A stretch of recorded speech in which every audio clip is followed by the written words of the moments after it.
Edicioni 35 i kampionatit të Maqedonisë së Veriut në futboll sezoni 2026-2027 nisi me fitoren e thellë të Tikveshit ndaj Arsimit 5-1.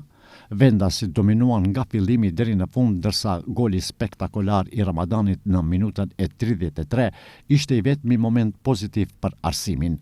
Protagonist absolut i takimit ishte Nfalny Sylla, autor i një hat-triku, ndërsa Laval realizoi 2 gola për fitoren bindëse të Tikveshit. Pas përfundimit të ndeshjes, drejtuesit e klubit të futbollit Arsimit nuk e kanë fshehur zhgënjimin nga rezultati dhe paraqitja e skuadrës. Humbje turpshme dhe e papranueshme në Kavadar. Gabimet individuale i kushtuan shumë klubit tonë që u paraqit larg nivelit që dëshirojmë. Nuk ka justifikime për paraqitjen e sotme.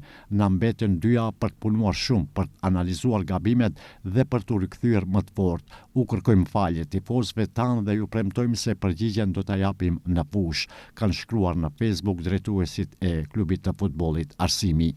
Java e parë mbyllet nesër me ndeshjet Sileksi Bashkimi që fillon në ora 17 dhe me ndeshjen Shkëndija Skopje që luhet në terrenin e kampit stërvitor të FFM-s me fillim në ora 19.